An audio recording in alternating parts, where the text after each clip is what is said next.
Good evening, everyone. Thanks for being here. Hopefully we can warm up this dome with all of our presence and body warmth. This is a great joy to co-present with Sean. We've never done this before. And what better topic than the end of the world? It's also potentially a new beginning, so don't get too excited. There's more work to do.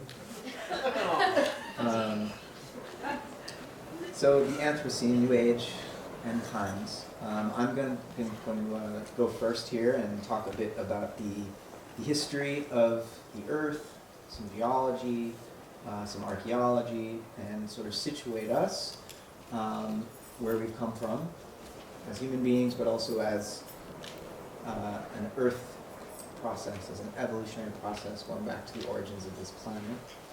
And then Sean's going to take it from there, looking at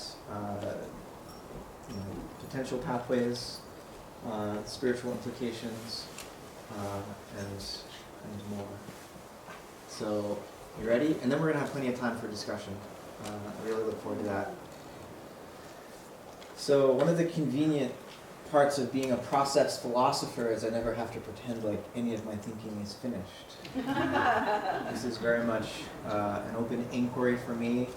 And as Sean and I were discussing earlier, a lot of the science is itself an open inquiry. Explanations for why the climate change in the past are constantly being updated, and there's teams of scientists battling with one another over the proper interpretations. So I'll try to acknowledge when there's controversy.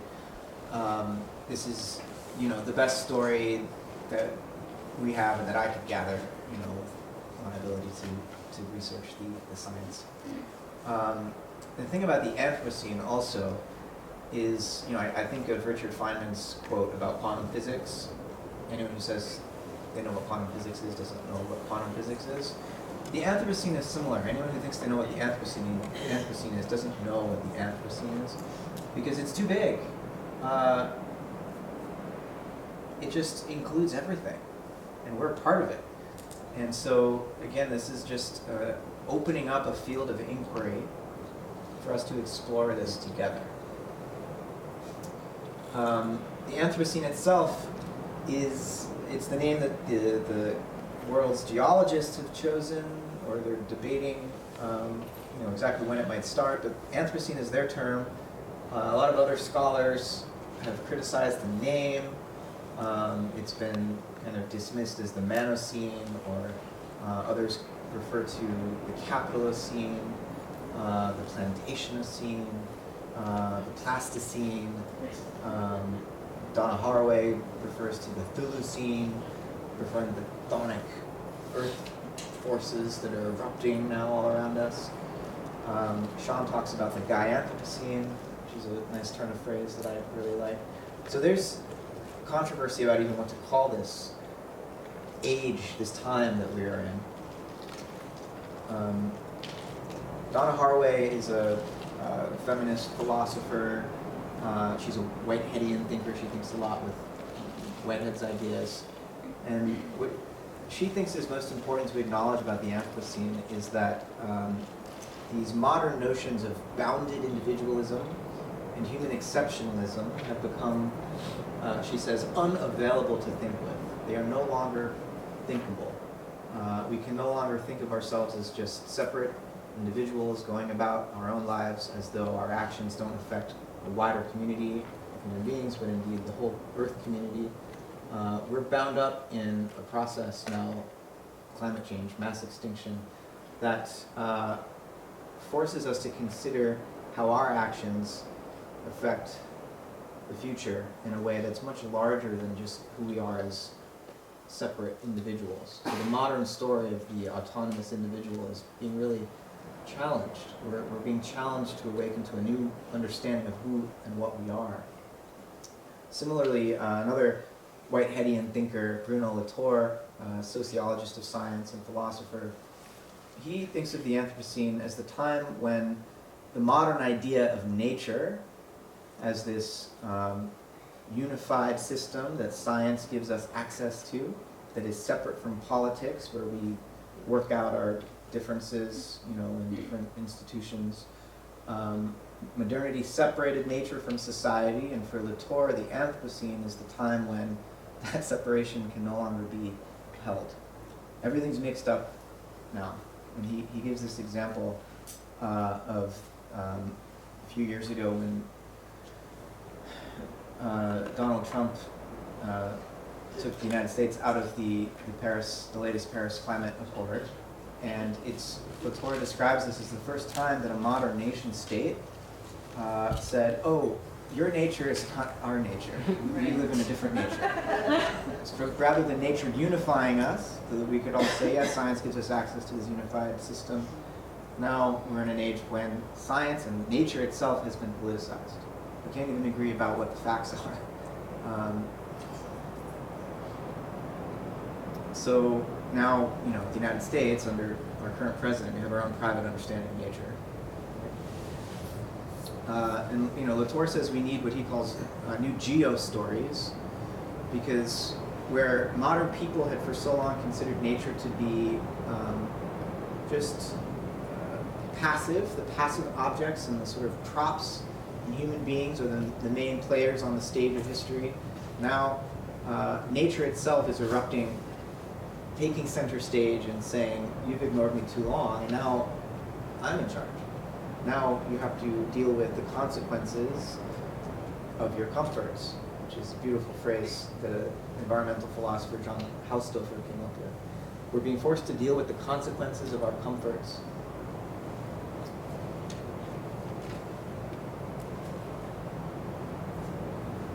That's the Earth transforming into the Anthropocene. So this is an image by the artist Ilana Halperin. That's her. She's holding a little cup of milk and she's heating it up over a hot spring. And I thought this was a really evocative image. It captures our situation. Those of you who were at my talk earlier this week, last week on Tuesday with Bruce Damer, the astrobiologist,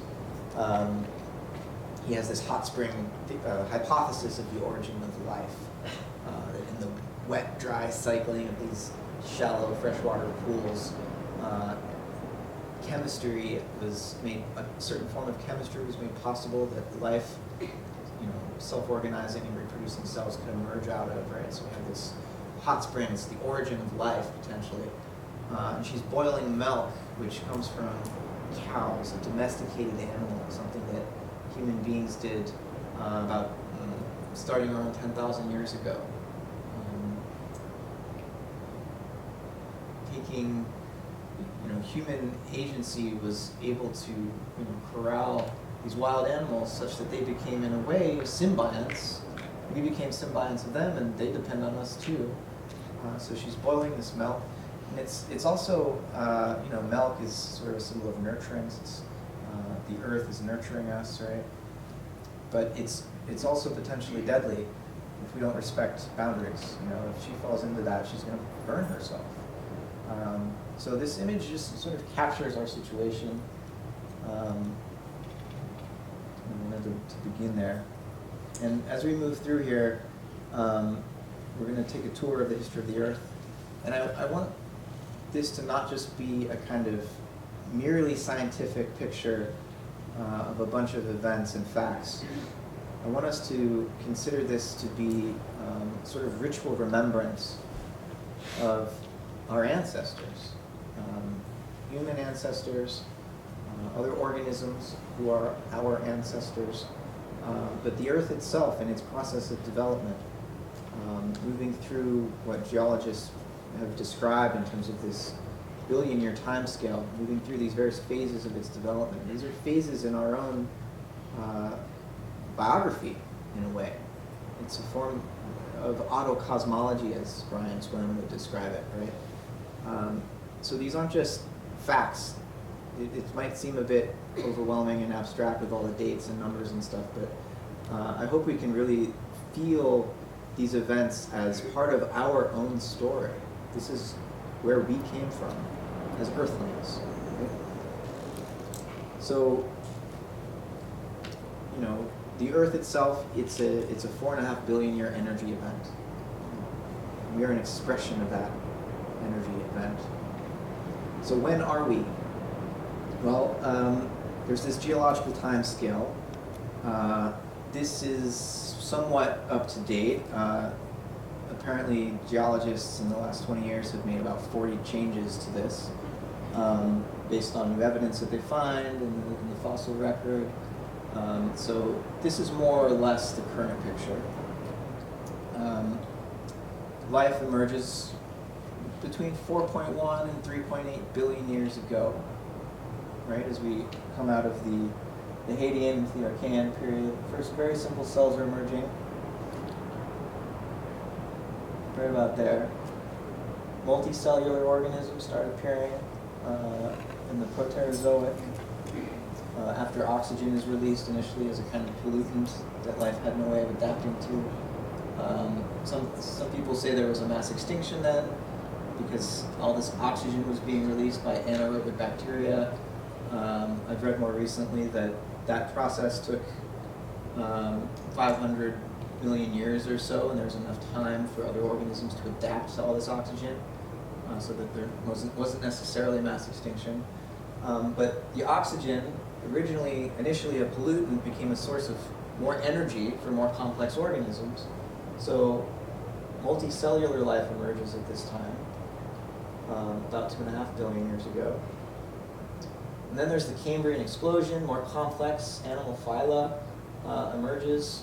The vertebrate body structure that all animals, many animals have nowadays, appeared at this time about 540 million years ago. And then the largest mass extinction event, 252 million years ago, before what we think of normally as dinosaurs appeared. There was a lot of life in the oceans before this, huge animals living in the oceans. 96% of life is estimated to have gone extinct in the Great Dying 252 million years ago. Then there's the age of the dinosaurs here, another mass extinction, 65 million years ago, probably. I think they're pretty sure now it was a meteorite. 75% of life goes extinct. The Homo genus emerges 2.8 million years ago in the Pleistocene, and then about 50,000 years ago, what we call symbolic consciousness, and then the agricultural revolution. Now, if you look at the history of the Earth, it seems like these are mass extinction events over the last 540 million years. It's like a series of cascading catastrophes, right? But then after each mass extinction, there's a flowering of life and more diversity arises. Right? And so, while it may seem like just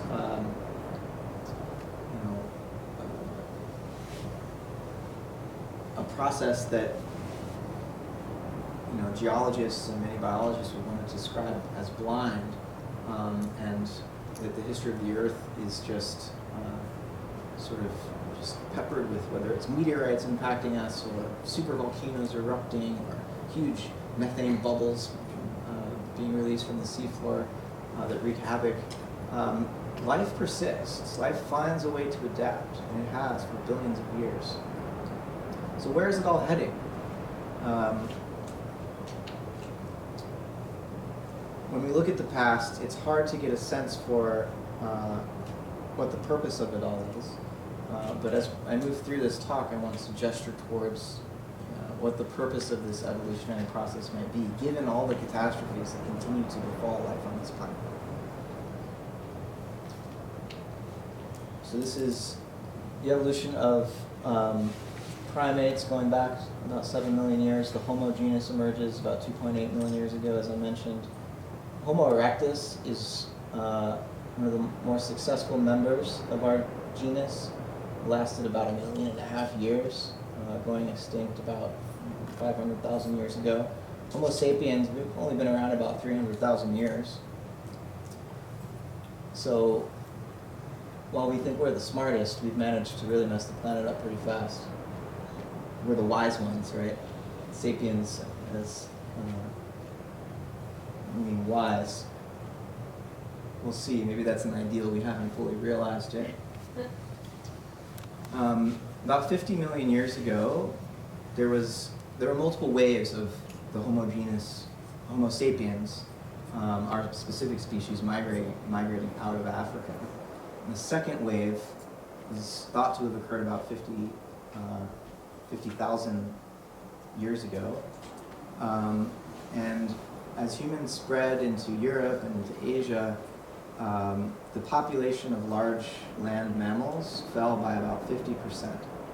And so some geologists, Lewis, and a climatologist, Maslin, they estimate that there were about a few million people around 50,000 years ago who were responsible, over the course of a few centuries as they migrated out of Africa for hunting and killing about 1 billion large animals. 50% drop in the population of large animals as humans moved through this out of Africa through Europe and Asia.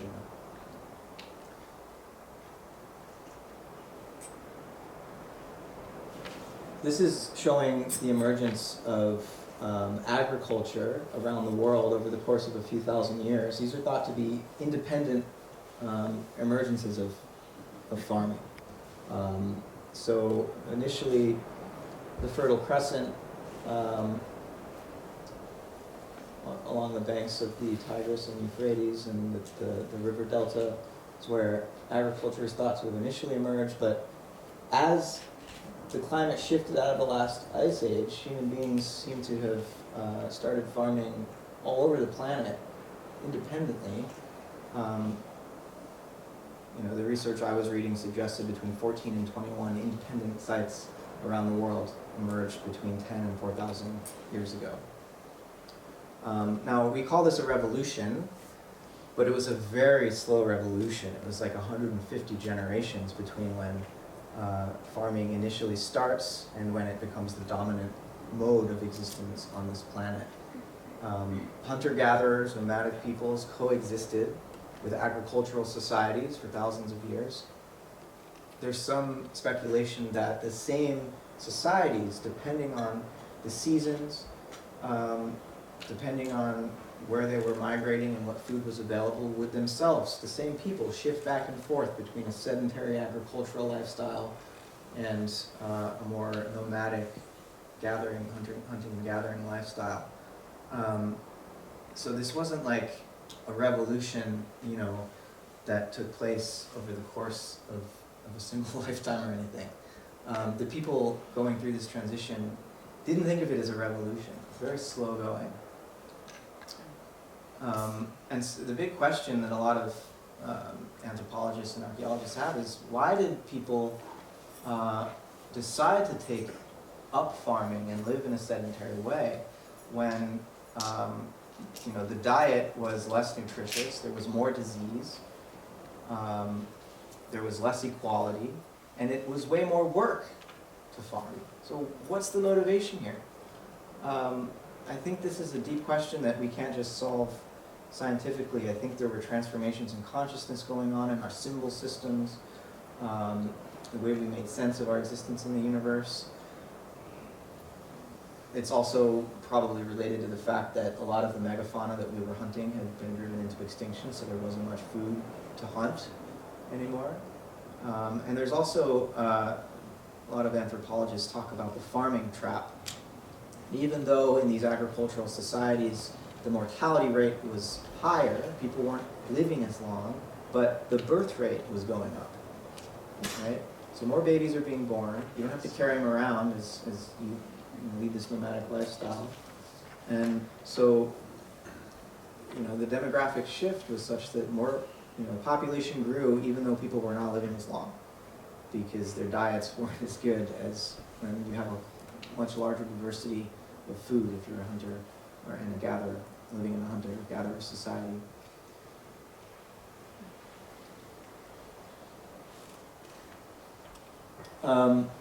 So humans, have existed, the Homo genus, right, for 3 million years, Homo sapiens for about 300,000 years.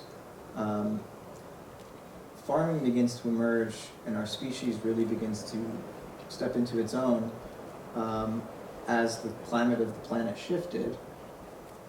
And there are a number of factors that go into that shift. One is this cycling due to the Earth's orbit, eccentricity, obliquity, and precession that create a rhythmic glacial and interglacial period, from ice age to warmer periods. And agriculture emerges as we come out of the last ice age, right? This is zooming in, this is the last 500 million years, going back here to basically the Cambrian explosion. You see the temperature changes. And Gaia, as a self-regulating system where life is able to keep the temperature variations to a livable minimum, right, begins to emerge around this time, maybe a little bit earlier than 500 million years ago, but you can see how the stabilization gets better and better. This is like Gaia's heartbeat, is one way of thinking about it. This is about 10,000 years ago. This is the beginning of the Holocene, when we came out of the last ice age. This is the glacial maximum here, when it was coldest, about 20,000 years ago. And then, agriculture begins here. Now, there's a lot of speculation about what has allowed the Holocene, this relatively warm period, to last as long as it has. There's a natural cycling, right? But there's some people think that as human beings began to farm, that we were domesticating animals who were releasing methane. We are cutting down forests to plant our crops, and that this released enough carbon dioxide to actually prolong the Holocene longer than it otherwise would have. We can actually start to see, if they run models and see during an interglacial period without any other factors that the CO2 and methane levels should gradually drop. But because of human farming activity, it seems like those CO2 levels have remained higher than they otherwise would, so our temperature has remained higher. Some other interesting things to look at here. There's this Younger Dryas dip in the temperature. Sean and I were talking just before that there's two competing theories here. One is that a meteorite impact caused this drop in temperature, I guess by kicking up a bunch of dust into the atmosphere and blocking some sunlight. Another factor, these don't have to be competing theories, they could be both factors here, is that as we're coming out of the ice age, there's a dip in temperature here because human beings had reached North America for the first time about between 13 and 12,000 years ago, and again, just as when we came out of Africa, they hunted a lot of the megafauna, land mammals, near extinction, which meant that there was way less methane being produced by these animals, so that the temperature dropped. Methane acts as a greenhouse gas, right?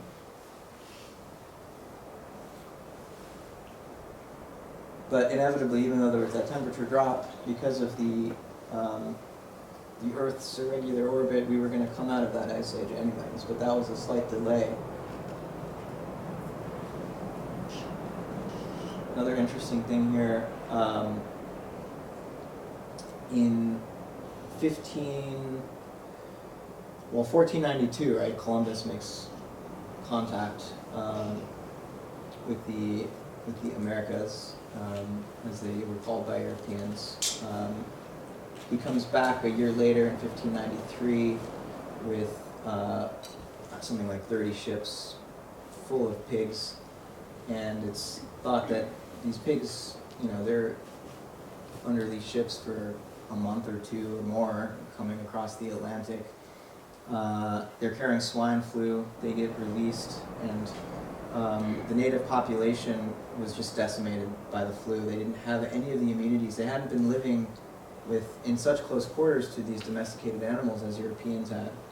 And so even Columbus and his crew got sick, but they didn't die from it. But in the Caribbean, where Columbus had landed, within 2 years, it's estimated that like 1 million people had already died. And between about 1500 and 1600, 90% of the Native American population died as a result of disease. Later on, when the Europeans figured out that they could, transfer smallpox to eradicate a population, you could say that this became genocidal, but initially it was just, they didn't realize that they were carrying this disease and acting as a disease vector. And so this second little dip right here in temperature is, Native Americans were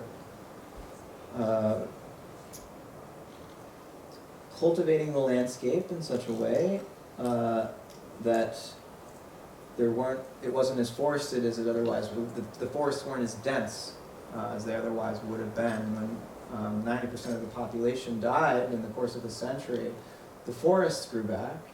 That sequestered a lot of carbon, took it out of the atmosphere, and so the temperature dropped. This might not have been the only factor, but LIA means Little Ice Age. There's this noticeable dip in global temperatures right here. And some geologists are arguing that this is when the Anthropocene starts, that this is the marker of the contact between Europeans and the Americas is the moment when the Anthropocene starts, the moment when human beings have significant enough impact on the Earth system for us to declare a new geological epoch has started. Matt, is that 90% of all Native Americans? Yes, or, but the whole continent. Continents? The whole North American continent, 90% of the indigenous population By had died 1700. prior to the colonists arriving in New England. Yeah.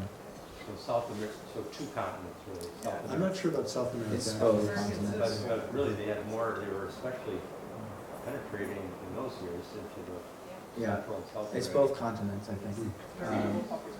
Yeah, there are stories in like 1520, a Spanish conqueror, Cortez, arrives in Central America, and he's only got a few dozen men with him, and the native population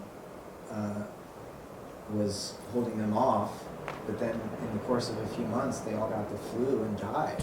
But there was also brutal massacre, right? It wasn't just that they just died, like they were massacred. Yes. It's like, that's really important to state, because this is acting like it's not intentional. This was like largely intentional. They were there to conquer. Right, There's I just no want doubt to make about sure that. that's super clear, because this is like, the murder of. They were there to the conquer, entire- but the thing is, they probably wouldn't have succeeded unless disease had wiped out the population. Right, but this is like just super important to be clear that this was intentional, because out of respect, I just feel like we need to say. Oh yeah, no, they were there to steal the land Okay, and murder anyone who stood in their way, yeah. and claim it for the European nations that they were coming from. Yeah, but the estimates are, I think, something like 50 million Native Americans in North and South America at the time when Europeans arrived. 90% of that population within a century dies as a result of disease. It would be really difficult to murder that many people, but I don't think that colonization would have been as rapid as it was without the disease factor. And it was later intentional, where they would, throw the give smallpox infested blankets to people, and so it became intentional when they realized the disease. It was intentional when they went there, and disease played a part. Right. Okay, just making sure that's. I think that is important because even like It's very- Columbus was like decapitating natives and selling 9-year-olds into sexual slavery too, so it wasn't like unintentional even in 1493. Yeah. Yeah. All the desire to conquer was not unintentional. They didn't realize at first that the disease, they didn't know why all these bodies were showing. I mean, Really? They were advanced not about germs. They didn't No, but Anyway, a good place to, if you're curious about this, is 1493. Is a great book to. There's 1491 that looks at pre-Columbus, and then 1493 just what had happened 2 years after Columbus, prior to the whole colonial takeover of the continent, and it's a tragic story. Every part of it.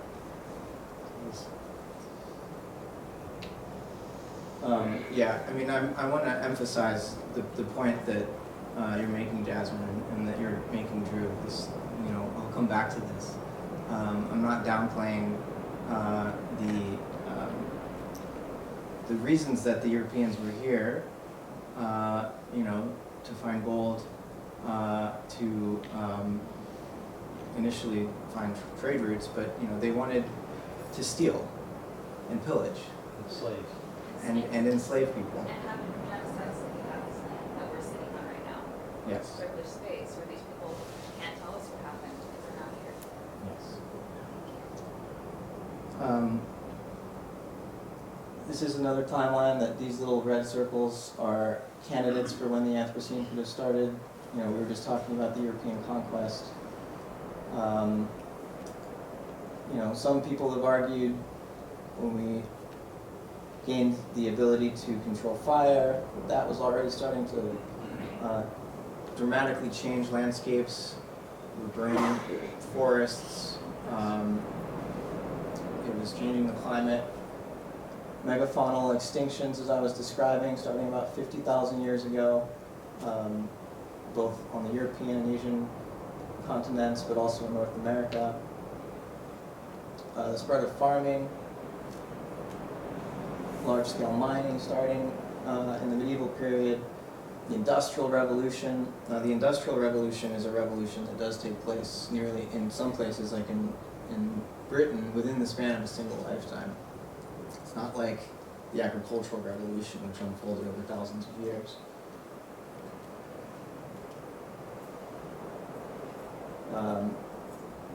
Others point to the first nuclear bomb being detonated in 1945 as the beginning of the Anthropocene, because it lays down this radioactive layer of dust all around the planet it's going to be there for millions of years.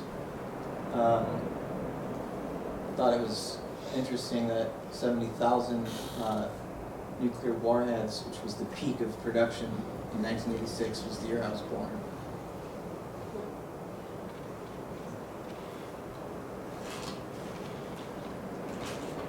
It's a picture of the first nuclear test, the Trinity nuclear blast, which the Anthropocene Working Group, committee of geologists, have proposed as the start of the Anthropocene, geologically speaking. I like to sort of hold the plurality of different perspectives. It's clear over the course of the last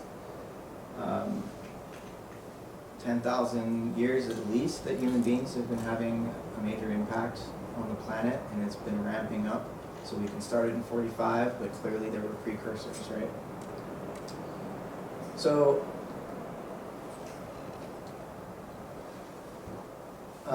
there's these two geologists I mentioned, Lewis and Maslin, they're Marxists, and so their view of the Anthropocene is colored by, they're not afraid to raise the political and economic question of whether capitalism is in some ways to blame for the Anthropocene. It seems that if we look at the history of conquest, European conquest, there was a form of mercantile capitalism that was beginning then. So as Marx says, the discovery of gold and silver in America, the extirpation, enslavement, and entombment in mines of the Aboriginal population, the beginning of the conquest and looting of the East Indies, the turning of Africa into a warren for the commercial hunting of black skins, signaled the rosy dawn of the era of capitalist production. Is that Marx or the other two authors? That's Marx. Okay. Yeah. And so this is the triangle, the Atlantic Triangle of trade, where England was sending clothes, rum, and copper to Africa.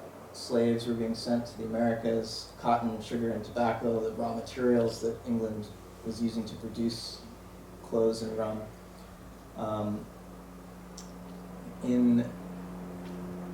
We talk about the Industrial Revolution usually. Economists will talk about it as mostly in terms of advancing technologies, coal being mined, and the steam engine eventually. So we didn't have to use water to power these mills. We could start to use machines. And what's left out of that picture is the role that enslaved Africans played. In 1860, 5 years before the Civil War, 75% of the cotton imported to England came from the south of the United States, picked by enslaved Africans. So without slavery, not only in the US, but in South America and the Caribbean, the Industrial Revolution doesn't happen.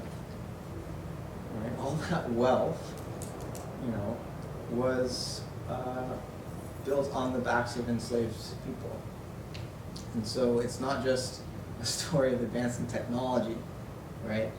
It's a story of profit, the profit motive, leading human beings to very inhumane practices. When we think in terms of the Earth system too, all of this is also made possible by the Atlantic gyre, the North Atlantic gyre, this current, this whole triangle of death and greed and enslavement is only possible because of this North Atlantic gyre, which, interestingly there's a whole pump of the ocean current made possible by the dynamics of salt water and heat and whatnot. And as the Greenland ice shelf melts, that current is being threatened, so that it's going to stop. That gyre will stop. And so I think it's interesting to point out the way that the human economy, while we may think of it as something separate from the Earth, totally depends on, the gifts. Not that we made good use of this gift, but without this current, none of this would have been possible. So this is Simon Lewis and Mark Maslin. They wrote this book in 2018 called The Human Planet. And I wanted to quote them at length here because I think their perspective on the last few centuries, driven by the capitalist mode of production, the role that has played in accelerating us into the Anthropocene. So they say that from a narrative perspective, beginning the Anthropocene with the birth of the modern world tells a story of a new profit-driven mode of living. This new geological epoch is built from slavery and colonialism, enabled by a long-distance financial industry. The human epoch is a story of domination and the resistance to that domination. The powerful ushered in this new planet-changing epoch, but the reasons for specific expression of how the Anthropocene has evolved are complex. The Earth system has changed over this period due to the relationship between a dominant class of people and the rest.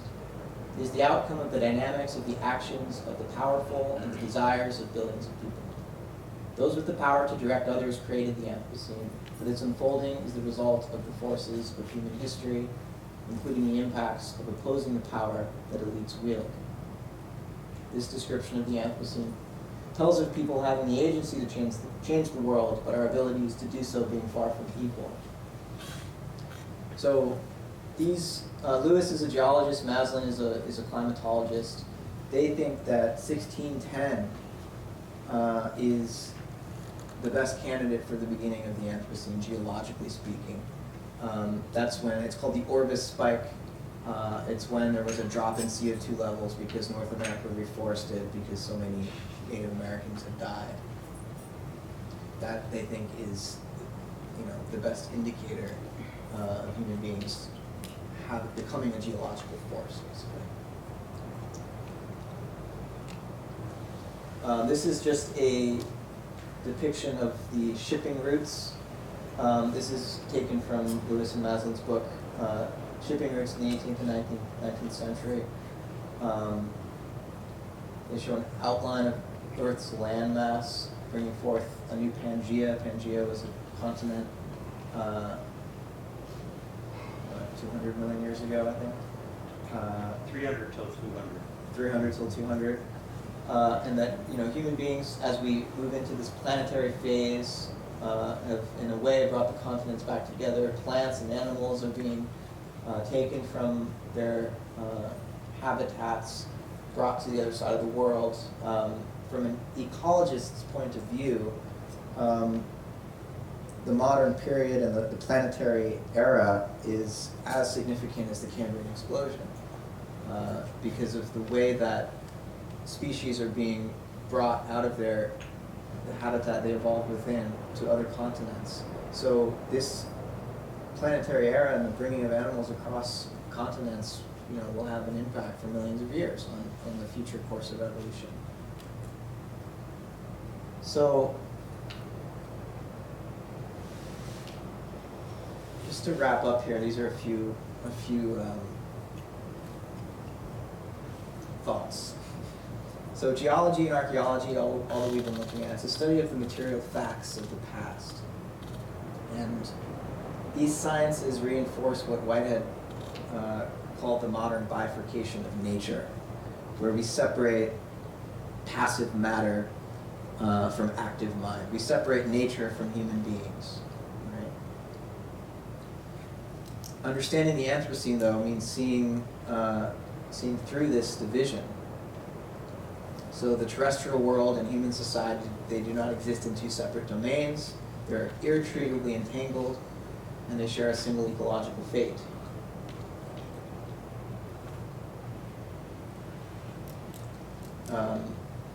And looking at the cascade of catastrophes that characterizes the history of this planet, it makes it seem like the emergence of human beings is an accident. On the other hand, you could also see us as a phase in the self-organization of the planet and of the universe. Physicists like to talk about entropy ruling the universe. Biologists like to talk about the mechanical process of natural selection. But underlying all of that, I would suggest, is an urge not only to exist and to live and to survive, but to thrive. And it's a struggle. And with all of the resistance that life has met, it's bounced back with more creativity, with more diversity. And I don't know what the future holds for our species, but I'm pretty confident that planet Earth is not entering the terminal phase of its existence, and that life is not entering the terminal phase of its existence. Whether human beings will be a part of the future of this planet or not remains to be seen. But if we are a geological force, then the Earth evolution, of which we are an expression, is not just a jumble of physical things, it's an adventure of ideas. And humans are its latest protagonist. And protagonist doesn't necessarily mean good guys. It just means, we're at the center of what's happening on this planet right now, for better or worse. The Anthropocene is then not just a geological epoch. It entails some conception of cosmic teleology, cosmic purpose. And we can study the past, as geology does, as archaeology does, but if we really want to understand our present moment, we also need to have some conception of the future, of where we're going. So when we think teleologically, we're not just looking at the material facts, we're also considering spiritual acts. Right? We think we're conscious, we think we can make free decisions, and we're being called to do that now, to decide what we want to become. Who are we as human beings? Looking at our history, can we learn anything from this history? And I'll just leave you with a final idea that nobody knows what humans can do. If we're capable of spiritual activity, Our nature has not yet been exhausted by the catastrophes of the past, the moral travesties of colonialism and capitalist expansion. Whatever humanity is, I can only hope that it hasn't fully manifested itself yet. We've had hints and intimations of it, but we're yet to realize our potential. And we're at a pivotal moment now where time is running out to decide who we want to become. So I'll leave it there for Sean to carry us forward.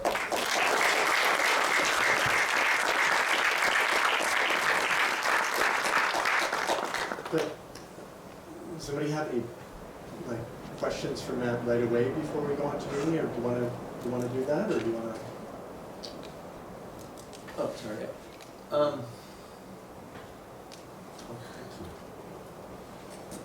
So I'll push this for you. Matt has very kindly agreed to be my slide changer. The remote doesn't work for this. I feel really bad. I could do it. Why don't you just let me do it? You sure? Do you want to? Well, I'll do it. I'll do it. Go. okay, I can take one. Give me the signal. Do you want to stretch or something first? Yeah. Yeah. Get it up and sort of move the blood a little bit.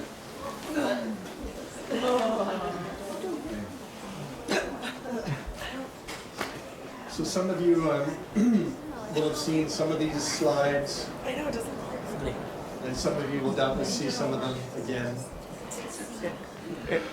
I will be just doing it here. But what I'm going to show you is one sort of slice through an ongoing developing and morphing narrative that I approach from different perspectives depending on the context and how long we have. So this is a slice. So I begin with these quotations. The first one from Joachim of Fiore about 900 years ago. We shall not be what we have been, but we shall begin to be other. So much could be, we could spend a lot of time unpacking this, but Joachim was the source of a long tradition of millenarian thinking. So he and his followers, especially the spiritual Franciscans, believed that the age of the spirit had dawned in his time. So the age of the Father began with the creation of humans, then the age of the Son had begun with the birth of Christ, and then with Joachim at the beginning of the 12th century, the age of the Spirit had dawned. What that means would take a while to, again, to unpack. But the point is that the idea that we are on the threshold of the dawn of a new age is not a new idea. It goes back at least to the origins of Christianity. At least if we're talking about the West, there are analogs in India and elsewhere. In Central America with the Mayans and many of the Aztecs, those different culture spheres we could point to for the idea of being on the threshold of a new age. But this one is important because it's out of that tradition that modernity arose and has led us to the threshold that we're now upon, which many people are associating with this idea of the Anthropocene. Okay? But here's Hegel, right after the French Revolution, announcing that we are on the threshold of a new age. And then at the early 20th century, the poet Yeats, in his amazing visionary poem, The Second Coming, 20 years of stony sleep were vexed to nightmare by a rocking cradle. This would also take a while to unpack. It should become a little bit clearer later. So the nature of the New Age, of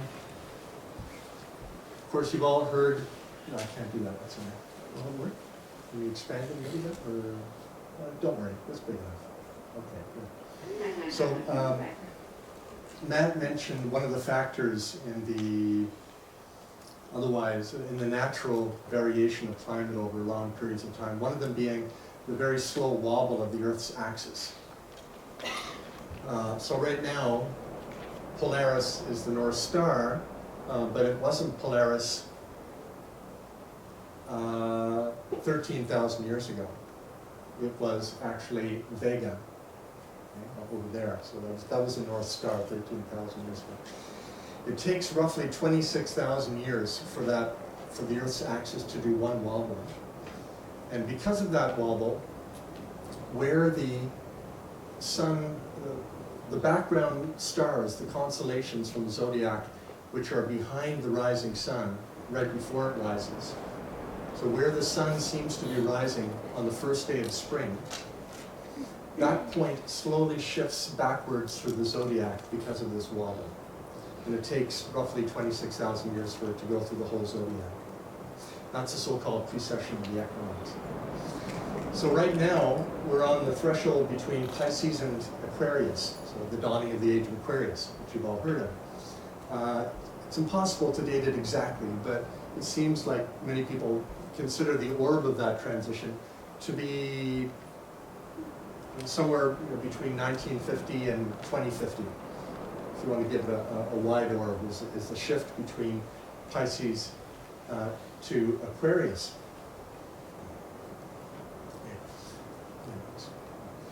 This is Pisces, a representation of Pisces. I couldn't find a better, higher resolution. But the neat thing about this, about the image that in Western astrology is associated with these stars, as Jung points out in his book Ion, is that there are two fishes, and one of them is oriented vertically, the other horizontally. But the thing, if you track the spring point as it precesses through Pisces, Jung notes that for the first 1,000 years, it's dealing with the vertical fish. And then around the time of Joachim of Fiore, halfway through the Piscean Ion, which is also the Christian Ion, because it's roughly a 2,000-year period, about halfway through the Christian or Piscean Ion, the spring point enters the sphere of the second fish, which is the horizontal axis. So there's like a shift of dominant values or orientations from the axial vertical orientation to the heavens, which Jake talked about today in the time of Hildegard. Shortly after Hildegard is the sort of the final full flowering of that orientation with the building of the cathedrals, where stone itself is being raised to heaven with the great cathedrals.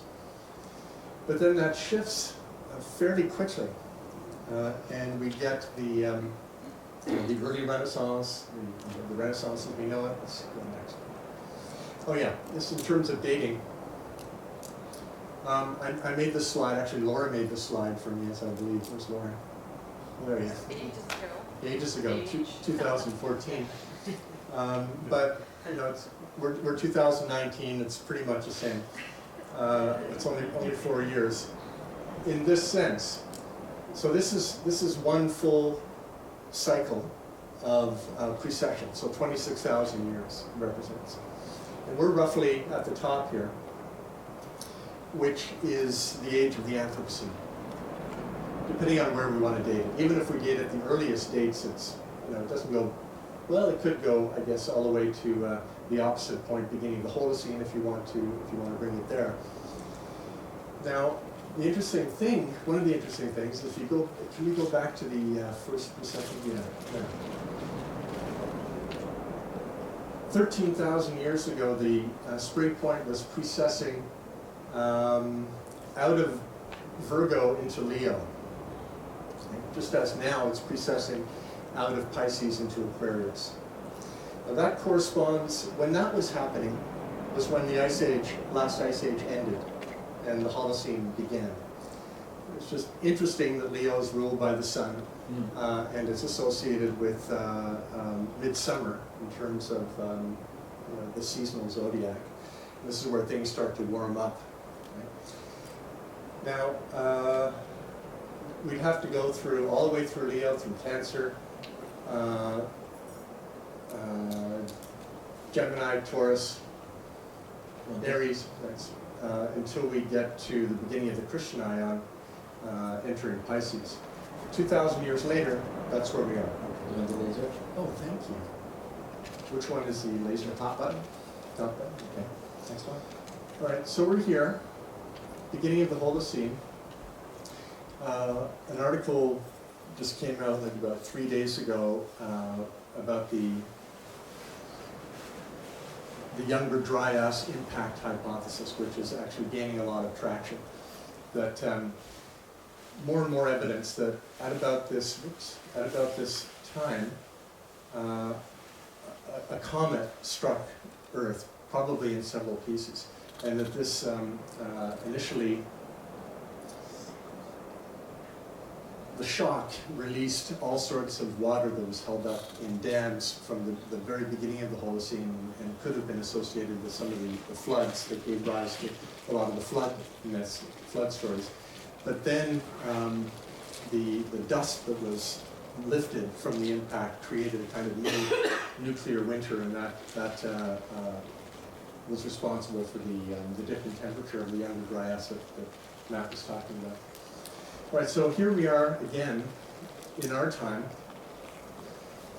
This was made around 2012 when people were focusing on 2012 as the living symbol for that threshold that we're on. It was before, not before the concept of the Anthropocene arose, but before it started getting all the attention that it's getting now. And for a couple of years leading up to 2012, until 2012, 2012 was the symbol that focused our attention. Now, one interesting thing is that during this period, and probably actually for about 30 years on either side of 2012, the spring, the solstice points were aligned with the galactic center. Now, the last time that happened was 13,000 years ago, at the beginning of the Holocene as well. So we're trying to find some markers here. So there seems to be a link. There's an interesting synchronicity in terms of precession and galactic alignment between the beginning of the Holocene and the end of the Holocene, which is associated with the Anthropocenes. That's the point in all of this. Okay, so up until very recently, and still, in many people's minds, actually even deep ecologists, for instance, have this view of the Earth system. So on the left, we have the other than human planetary systems that are described in terms of spheres: the rock sphere, lithosphere, the air sphere, atmosphere, the frozen water sphere, cryosphere, and the unfrozen water sphere, the hydrosphere. And then there's the very thin layer of life that is mostly on the land and in the oceans, but actually goes up into the atmosphere a little bit and into the rocks a little bit as well. And within the biosphere, with all of its amazing diversity, particularly since the Cambrian explosion, we have the human, which is just one species among all of the other species. So this would be a radically biocentric view of the position of the human within the biosphere, which is just one sphere on the planet. But in fact, the human has completely transformed the face of the planet, has radically and for all intents and purposes permanently altered the hydrosphere, the oceans, the atmosphere, and has left its imprint even in the lithosphere, the rock sphere. So this is Earth from space at night, which shows the presence of the human. This is an image of transport routes showing how the human is completely covering and the face of the planet and moving more stuff, physical stuff around than any other natural process, by weight at least. This little graph here is nitrogen flux, so from industrial agriculture. This is not a real picture, but it's an accurate representation of the number of satellites in orbit around Earth right now. And many of them are no longer working, so they're space junk, and many more are going up all the time. Of course, we depend upon them to navigate, to use our cell phones for everything. So the human sphere, which we can call the Anthroposphere, which is now itself a geological sphere, extends into space, and it's this sort of like protoplasmic extension into space of the physical dimension of the Anthroposphere, which is allowing for the emergence of a self-reflexive planetary awareness, driven, of course, by predatory capitalism and its extractive economy and the quest for total domination of all life and peoples. Next. Great. With no benevolent purposes in mind. No, I think I agree with Matt that there is a telos involved. There is a lure, and this is what Hegel called the cunning of reason. There's something that's wanting to happen, and it seems to use whatever it can to make it happen. Becca was talking about this on a deep archetypal mythopoeic level today as well, with how the Song of Melkor, discordant, is taken up into the will of the divine. So some people have the faith that is also the case for us. Others don't. It's just a simple war against Sauron and the rest, basically. So it depends on your metaphysics and your theology. So this is a more accurate view now of the Earth system, where we have to recognize that the human is now a geological sphere in its own right. There is no Earth without the human. I mean, there may at some point be Earth without human. In fact, there almost certainly will. But that Earth will retain a permanent imprint of the human. And certainly as it exists now, the human and the other than human is a single, coupled, complex system, very, very far from equilibrium and on the verge of unraveling. These are a series of graphs from the Great Transition Institute documenting what's called the Great Acceleration.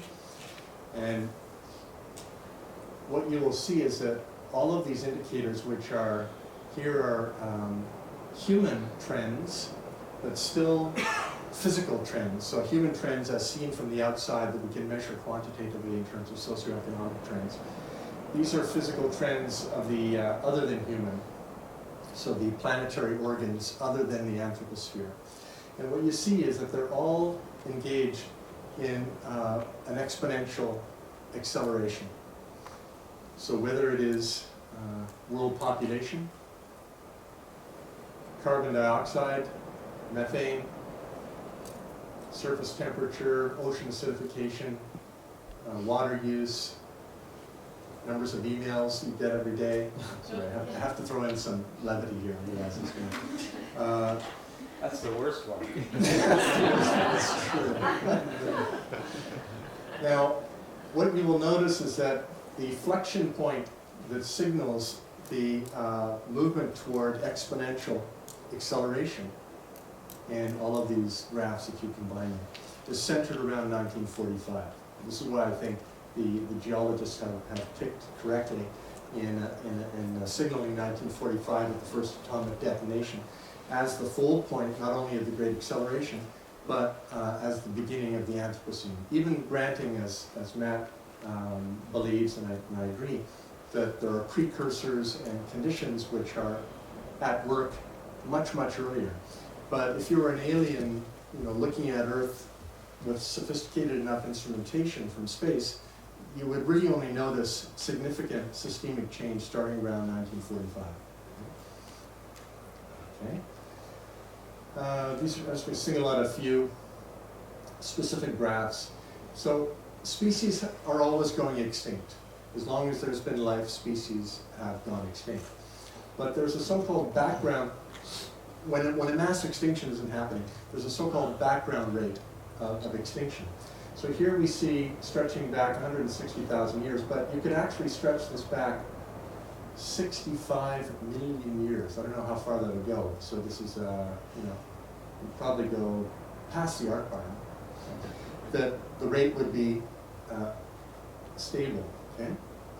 So 65 million years, very, very, very far, way before there were even hominids on the Earth. Steady rate until now, this hockey stick. Okay? The last time it was like this was 65 million years ago when a meteor hit off the Yucatan Peninsula and wiped out about 70% of all life on the planet, including most of the dinosaurs. Okay. This is CO2 over the last 800,000 years. Okay. So Homo sapiens sapiens pops up around here.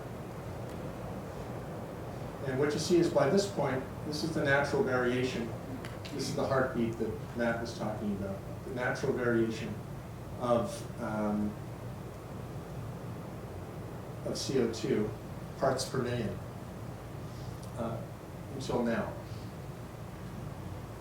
according to certain scenarios. The last time there was, so right now we just passed the 400 parts per million. And the last time there was this much CO2 in the atmosphere, the oceans were 90 feet higher, 30 meters higher than they are now. Now, the reason why they're not that high now is because there's a time lag between CO2 in the atmosphere and the warming effect. So we're already committed, unless we can draw down significant amounts of CO2, let alone stop pumping more into the atmosphere. We're already committed to massive sea level rise. The only question is when. You know, people have been talking about, oh, by the end of century. Well, yeah, by the end of century we'll see a lot, but the deadlines keep on getting closer and closer. This is temperature change, but particularly in the Arctic. And again, this graph was made. It's going to have to be revised because now it's showing projections to 2100. But you know, this summer we already saw 4.5 degrees warmer in the Arctic. So the average is, so with 400 parts per million in the atmosphere, we're already past 1 degree centigrade globally on average for the warming of the planet. The Arctic, though, this year was already 4 degrees centigrade. So again, these timelines have to be shifted more and more. So the Anthropocene, one way of thinking of the Anthropocene is the time when all of these trends in the Earth system, but the Earth system now including the human as one of its spheres, are engaged in a process of runaway accelerated change, heading toward collapse. Collapse of complex life, collapse of the conditions for complex life, certainly collapse for the conditions which made for the possibility of the rise of civilization during the Holocene over the last 12,000 years. So that's one way of thinking of the Anthropocene. In many ways, it's like we're headed toward the event horizon of a black hole. This is an artist's depiction of what the event horizon of a black hole might look like if we could get close enough. And one thing we know is that as we would get closer to it, we'd start accelerating until, as we approach the event horizon, we'd approximate the speed of light. And as we cross the horizon, we don't really know what would happen. There's interesting speculations. We would somehow become like light beings, or we would enter something, we would become other, as Joachim put it 900 years ago. But what we would realize, if we could have the instruments, is that everything would be accelerating as we approach this horizon, which is a threshold into a great mystery. Next slide. Synchronistically, finally this year, within just a few months ago, scientists were able to produce the first actual image. It's a complex composite reconstruction, but it's an actual image of the event horizon of a black hole. It's a supermassive black hole in a very, very distant galaxy. So it's not our galaxy, it's in a very distant galaxy. So So this is the first image. We'll doubtless get others pretty soon. Those of you who read Coming Home will, my book Coming Home, will recognize some of these slides. This one, it combines Joseph Campbell's idea of the monomyth, or the fundamental pattern of so much of the world's mythology, based on a journey which we see in the Lord of the Rings, we see in all great stories, of separation from the known, whether it's the home family or Hobbiton or whatever is the familiar that has defined our identity. A process of initiation, which generally involves a near-death experience, so a real close encounter with death. And if you don't die, then you come out a new person, a new identity, and you return but changed. You return a changed person. Here I've just superimposed that pattern with the sort of deeper logical archetypal pattern that we find in Hegel, for instance, and in Jung, of an initial identity. You could think of participation mystique in Jungian or Owen Barfield's terms, then a differentiation out of that original participation, and the possibility of a new identity, which for Barfield is described as final participation. So we are poised right now on this threshold of initiation, which is like the event horizon of a black hole. And it's drawing not only humans, but all of complex life into a planet-wide near-death experience. This is where we're at. This is our moment. Now the question is, will this near-death experience serve as the vehicle for some kind of initiation? What new identity is wanting to be born out of this initiation? I'm not going to go through everything here, but this is from Coming Home. But you see the same pattern here, the same threefold pattern. In this case, going from the first axial age, which coincided with that amazing synchronicity of the triple conjunction of the three outer planets. And at that point, and shortly after, gave rise to all of the world's major so-called world religions and philosophies. Of course, before that, the indigenous traditions and earth-based traditions had been around for, well, probably hundreds of thousands of years. And certainly, to the origin of our species were earth-based traditions and indigenous traditions. These got eclipsed at the time of the first axial period. Now, what this chart shows is that in this movement from the first axial period through the birth of modernity in the planetary era to what some people are calling a second axial age dawning in our time, and I know Rick has been incubating and writing on this, he's been speaking and lecturing about it for at least 25 years. Not calling it second axial age back then, but about planetary initiation. More recently, some of us are speaking in terms of the second axial age. We can think of this movement over the last Piscean aeon, the Christian aeon of 2,000 years more or less, as involving the same threefold journey of initiation through the modern to the second axial age. And what is that second axial age? Well, we can take our clue from the Anthropocene, where one way of thinking of the second axial age is a radical reinvention, redefinition of the human that is not other than the other than human, the more than human, the Gaian, which is why I like the idea of the Gaia Anthropocene. I don't have any illusions that it's going to catch on as a term. I think it has more of a chance than Thulocene. And I like Gaia Anthropocene because it captures the idea that there is no anthropos without Gaia. Obviously, as Matt said, the human is nothing other than an emergent property of Gaia. We are Gaia, and it's through anthropos that Gaia comes to self-consciousness, right? So no human without Gaia, and no Gaia at least as we are understanding Gaia, being able to tell her story for her, or she telling her story through us, this 4.6 billion year ongoing story of evolution that we are finally able to tell in a certain way. Obviously, humans have been telling different versions of Gaia's story for as long as we've been telling stories, but we now have a very comprehensive version of it. I can do it. You relax. This is one representation of the nature of the second axial age, where all of the world's traditions. I'm not really sure what this is. Is this transhumanism, or what is this? What? Maybe it's the next one. Maybe it's the next one. I don't know what that one is, but I just started that.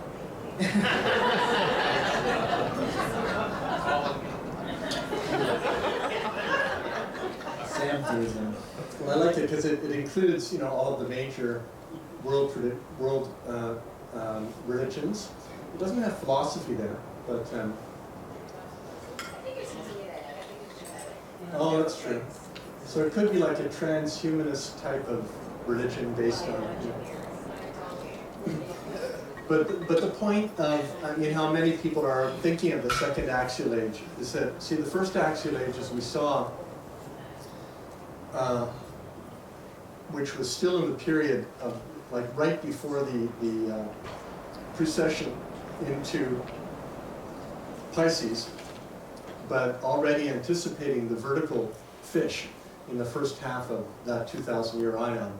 So the first axial age is really vertically oriented. Whether it's to Yahweh or to the Tao as the pole star, identified with the pole star, or whether it's the Christian heaven, or whether it's the Heraclitean logos or the Platonic idea, some intuition of a universal standard that is often associated with the movements of the stars in the heavens, that gave human beings for the first time the insight that it might be possible for all of us, despite all of our differences, to articulate and intuit our unity as humans in alignment with a kind of cosmic and even transcendent principle. This is the great gift of the first axial age. But it tended to emphasize the vertical axis of transcendence in most of its dominant expressions, particularly during these 2,000 years. The second axial age, though, after the sort of compensatory swing to the vertical axis, where we have the rise of the modern period, the rise of humanism, of technology, and of the capital-driven, extractive political economy, which has literally transformed the planet. Now there's the possibility, or the aspiration, to reintegrate these two axes through a new integration centered around our recognition and celebration of our common origin and destiny as members of this living planet. Okay? And that's possible now. That's second axial age. Now, the second axial age, we see evidence of it in all kinds of places. I'm just going to call out here for one of my heroes, Pope Francis, who comes out of this Franciscan tradition that is also associated with Joachim the Fiore. But in this remarkable document that came out a few years back, teaching document to the billions of the world's Catholics, but also as an offering to anybody who would care to read it, the Pope makes the center of his message an awareness of our common home. He doesn't call it Gaia, he calls it a common home. And he recognizes the need for what he calls an ecological conversion. Now this is amazing. For the Catholic Pope, the first Pope ever, really, if you think of for as long as there's been popes and throughout the whole Christian ion, to call for spirituality to be rooted in the earth not ignoring the first axial vertical connection to the heavens, but calling for an ecological conversion. And the central chapter of Laudato Si is also the call for what he calls integral ecology. Now he gets the term integral ecology from Leonardo Boff, who was asked by the Pope to, as a consultant for this document. Leonardo Boff's main influences are Thomas Berry, Brian Swim, and Edgar Morin. I know because I asked him, and he told me those are his three main influences. So Berry and Swim and Edgar Morin are behind this document. But there are many integral ecologies. It's a plug for the book that Sam Mickey, Adam Robert, and I co-edited. It came out a couple of years ago. There are many integral ecologies. There's the one that the Pope is proposing that he's getting from Leonardo Boff and the Thomas Berry tradition. There's the Ken Wilber version, or those inspired by Ken Wilber. There is, well, I mentioned Edgar Morin is a major tradition. But we can also think of people even like Satish Kumar, who's just come out with this little book, Soil, Soul, and Society. So this trinity, our rootedness in the earth, our spiritual dimension, and the concern for social justice in the community. This is the hallmark of an integral ecology, where the human, the earth-based, is seen to be inseparable. Sorry, the human and the earth-based are seen to be inseparable, integral to one another. And not only that, but they are bound together by shared values, so that we can't think of ecological harmony without social justice, for instance. Now, Martin Luther King Jr., as Drew can tell us in great detail, I would count as a great integral ecologist and a great prophet of integral ecology. And Drew's dissertation is actually a brilliant demonstration of the harmony between Martin Luther King's vision and Thomas Berry's vision, who was one of the founders of the field of integral ecology.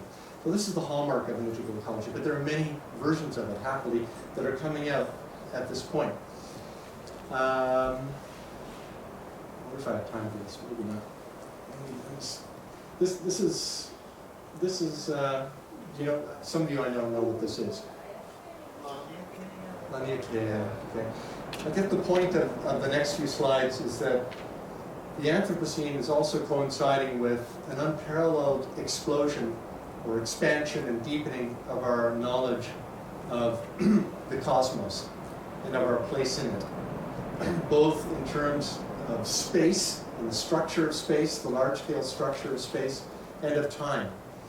Time meaning the narrative of the events from the primal flaring forth or Big Bang, roughly 13.6 billion years ago, although they're adjusting that time as well, through all of the phases of catastrophe and creative emergence leading to our own moment. That narrative, that story is now, if not complete, very comprehensive and basically agreed upon by all of the people who devoted their lives to studying it.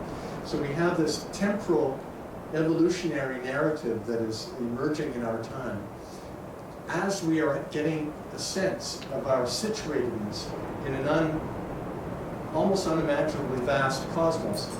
So this is where scientists have determined the position of our Milky Way galaxy, the near edge of which we see in the night sky so gloriously while we're here.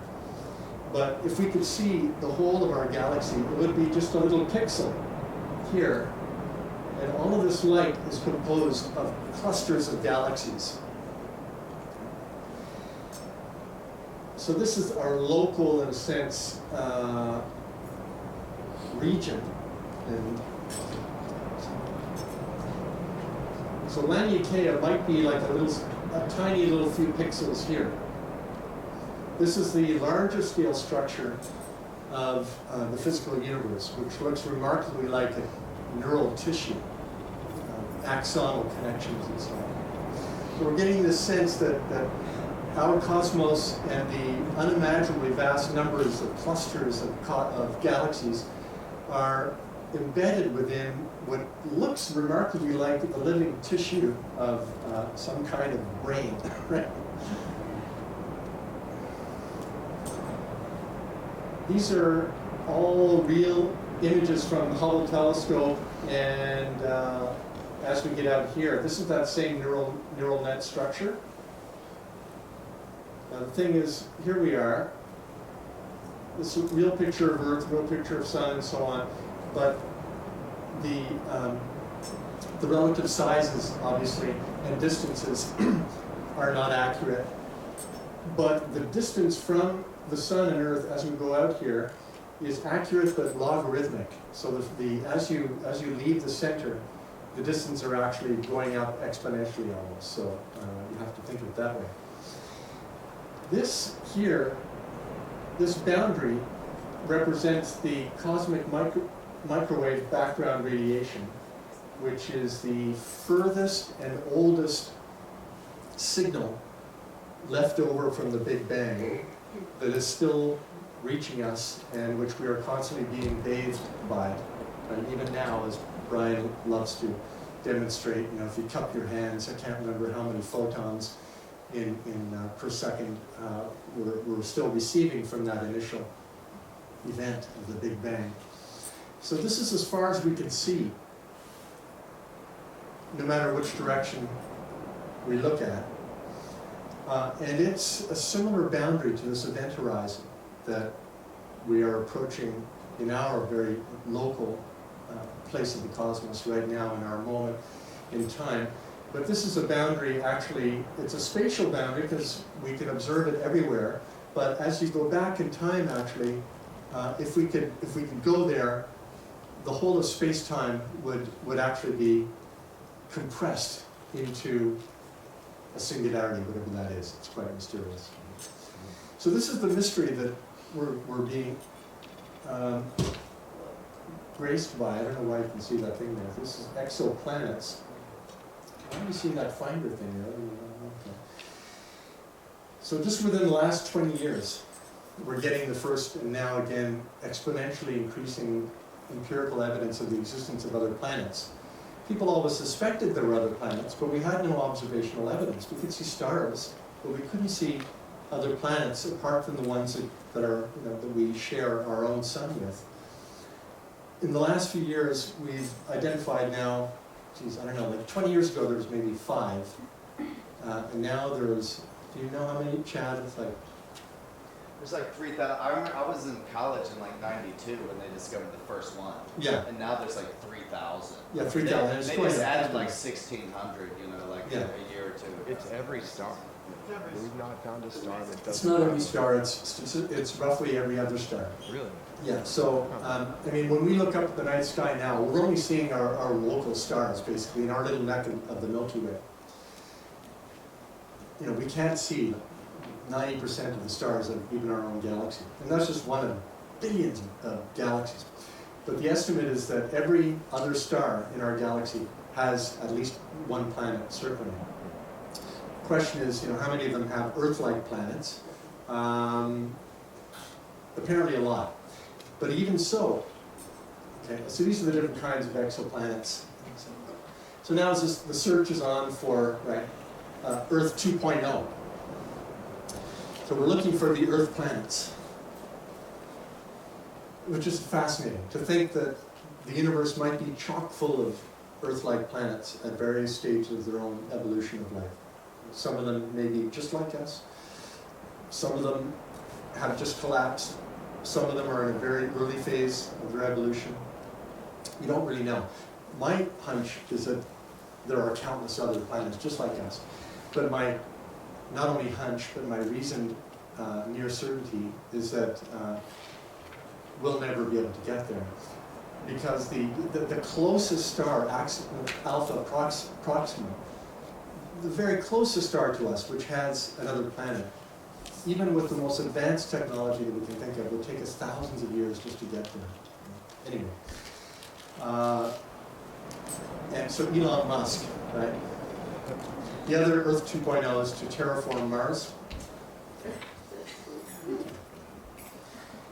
Now we're coming back to the other side. So there's the wonder, this is the paradox of our time. There's this fluorescence of cosmological wisdom in terms of the universe story, exoplanets, all of the wonders, while the planet is careening in like Yeats's widening gyre of chaos and planetary madness.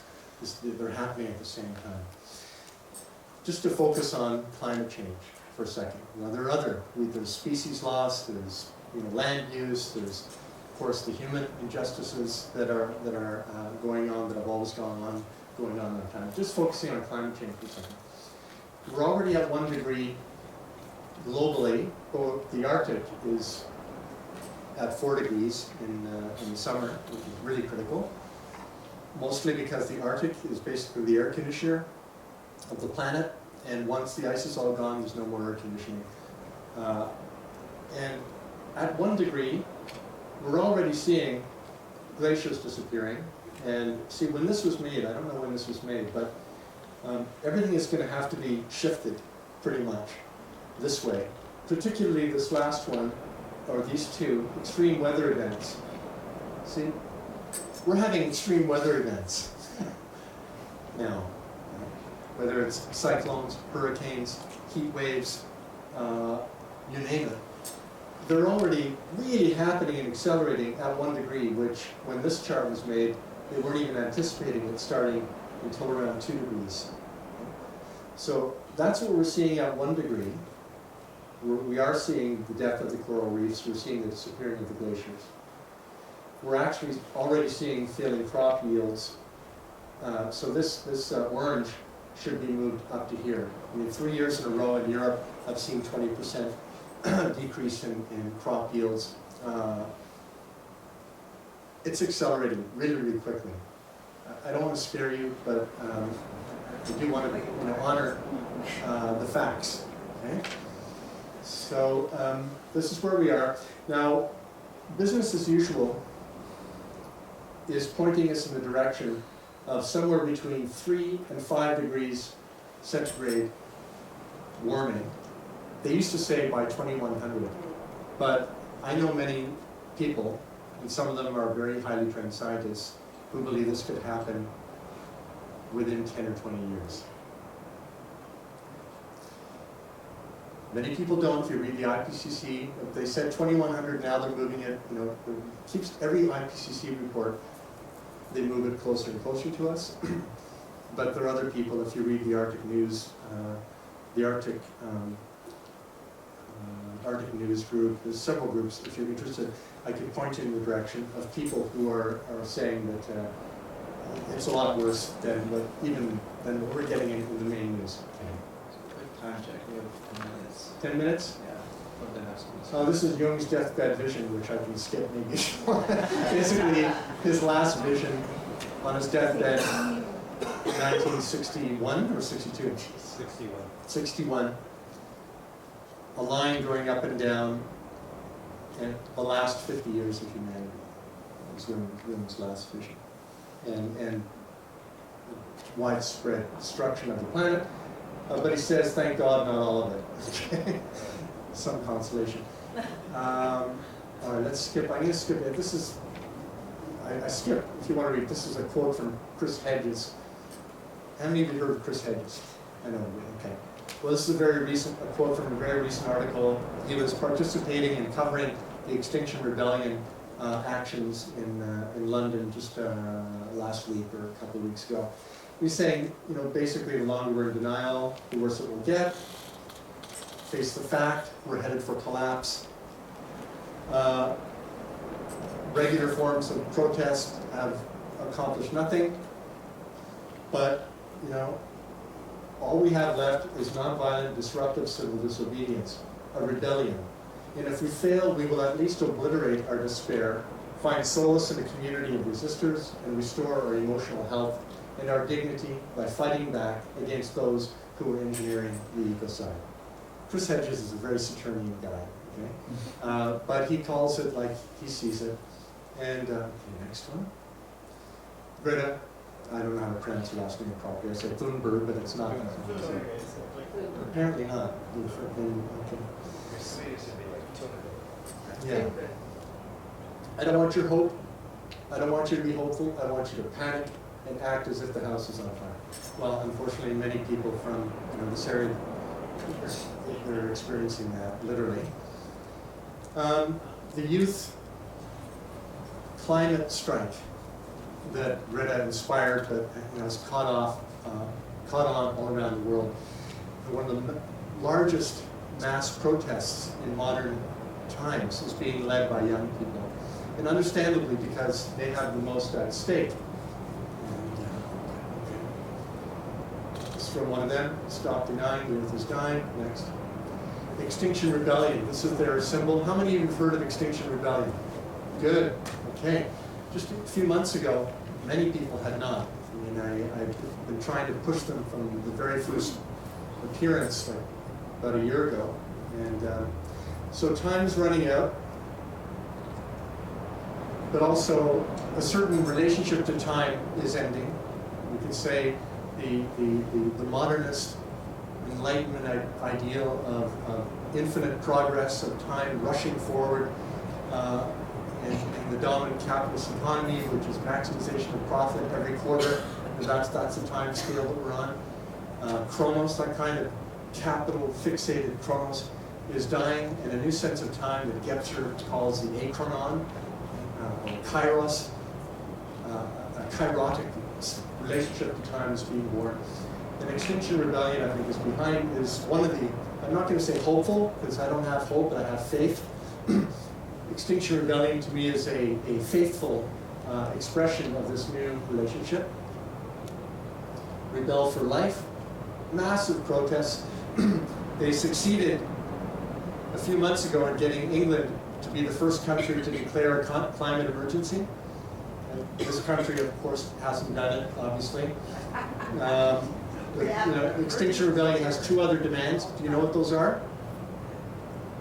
The first one is to get governments to admit the truth and declare a climate emergency. The second is to commit to net zero carbon by 2025. Impossible, but that's what needs to happen if we're going to avoid this relatively imminent 5-degree warming. The third demand is to establish citizens' councils, so a radically participatory democracy to implement the policy changes that will link environmental health to social justice. And because there is no ecological health and social justice. Okay. Different recent Extinction Rebellion, next one. Very creative, non-violent, often poetic, expressive, dramatic actions, in this case die-ins. What? Die-ins. Another die-in with blood. This is the last slide. It's from an Extinction Rebellion. I can't remember if it's in German. I don't remember where this is. But I found it so compelling because it brings the youth, the symbol of life itself, with the earth. Yeah, I'll end it there. We could go in many directions.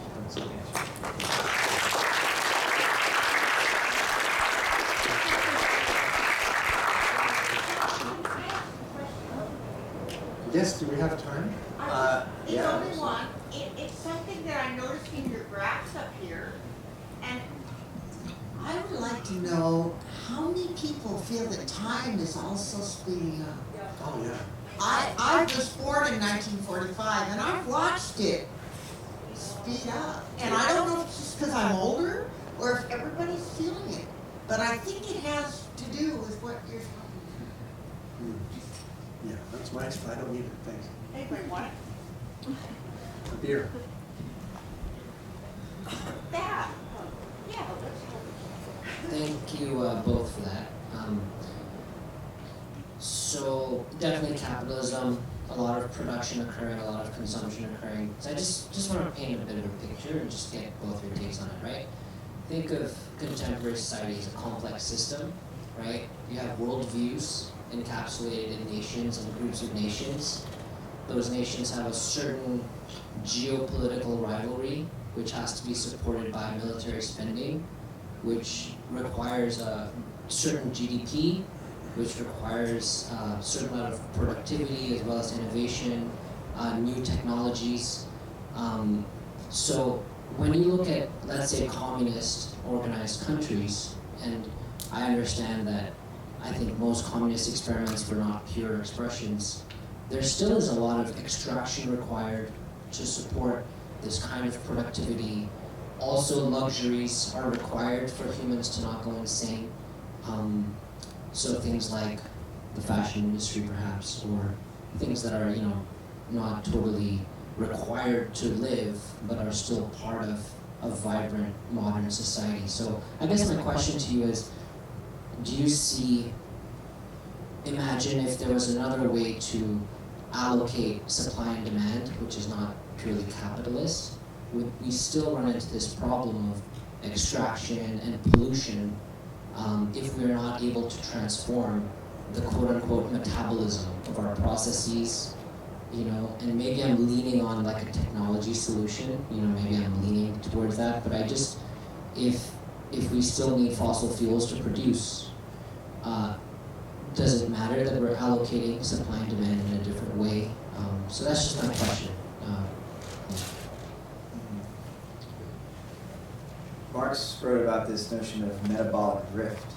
He recognized in the mid-19th century that the capitalist mode of production and the capitalist form of agriculture was depleting the soil faster than it could regenerate itself.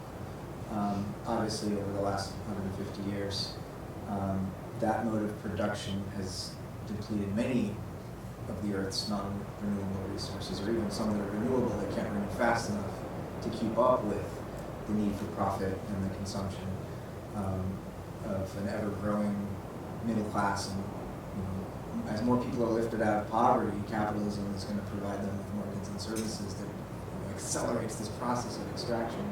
Now, you're right, though, the Soviet Union and China are no better in terms of their environmental practices. China is starting to clean up their act a little bit. But yeah, if the Soviet Union won the Cold War, I'm not convinced we would not still be facing a horrible ecological crisis, because communism and capitalism are both sharing the modern industrial paradigm that separates human beings from the natural world, that we're supposed to be masters and possessors of the natural world. So there's a deeper paradigm below the level of the competition between the capitalist and communist modes of production, which is this bifurcation or separation between human beings and the earth, I think. I wouldn't say communism is the answer. I think there's a role for markets. I think it's just a matter of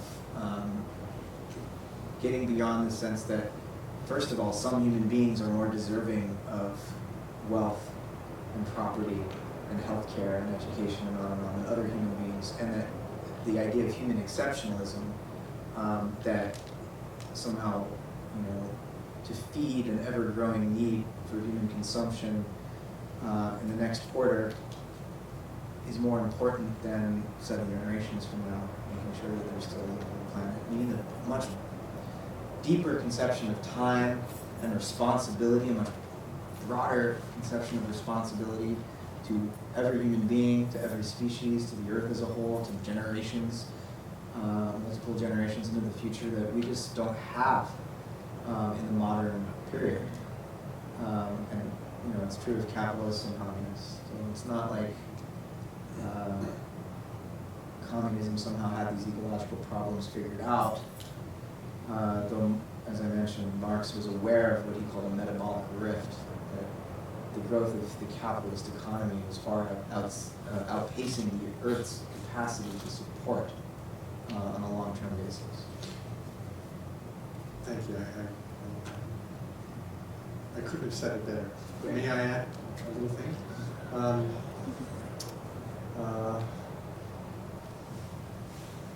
Yeah, so historically, both communism and capitalism are embedded within what some people call industrial growth society, right? The extractive economic paradigm. But assuming we could, people talk about green capitalism. I think that's an oxymoron personally. But I think it is conceptually possible, at least to deepen the sense of communism based on the idea of the commons, recognizing what is truly common, and that is our rootedness and dependence upon this living earth. So the commons is obviously the soil that we need to grow our food, which is really almost disappeared. The oceans, the air we breathe, the genetic material. But not only that, there's the social commons too, which includes the money system, which includes information, all of these things which are now privately owned. So this is where I side, I think, the communist ideal, if there's any hope of transitioning, it's got to be in the direction of the root ideal of the commons. Because the root ideal of capitalism is private ownership of the commons. And that is what is allowing for and driving the unraveling of life. So, that's my 2 cents, just to use a capitalist metaphor.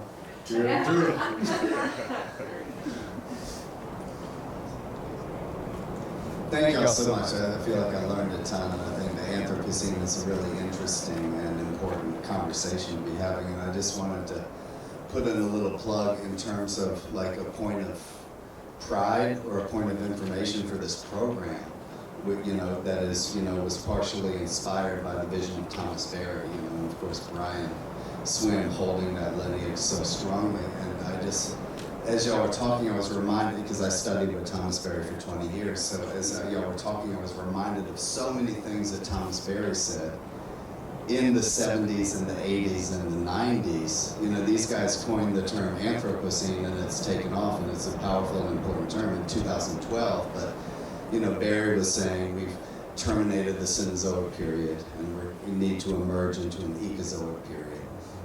And then, and he would often, I can hear his voice saying, it's like the human has become a geological force on the planet. We've altered the chemistry of the soil and the composition of the atmosphere. He was saying this in the 70s and the 80s and the 90s. And Earth, his idea of Earth jurisprudence too. Oh, it's like so many prescient things that Thomas Berry said. So I think it's cool for us to know as PCC students that we're part of a program that is inspired by this kind of prescient visionary thinking that is just now beginning to land in wider and wider circles. And kind of the end of what Matthew's talk was reminding me of, Barry used to say, if some of you deep Barry heads might remember, Barry used to say, he said the human has become such an integral force to the planet that we can't just kind of remove ourselves now, but we're going to have to accept, protect, and foster all of the phenomena of the biosphere. And he would say the human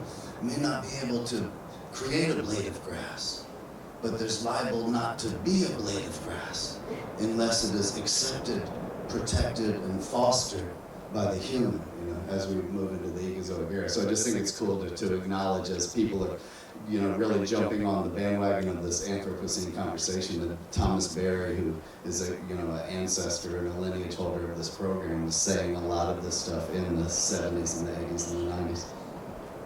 Yeah. I may add that he also, it was Thomas who, with his friend and colleague, your cousins, came up with the second axial era idea, which has been a theme tonight. I mean, they didn't grasp all the dimensions that we're calling for in the second axial era. Your cousins was focusing on particularly the idea of the ecumenical, which you mentioned, and then Thomas, of course, was to reconnect with the earth, and which we had kind of dissociated from with the verticality of the transcendental leap of the first axial era.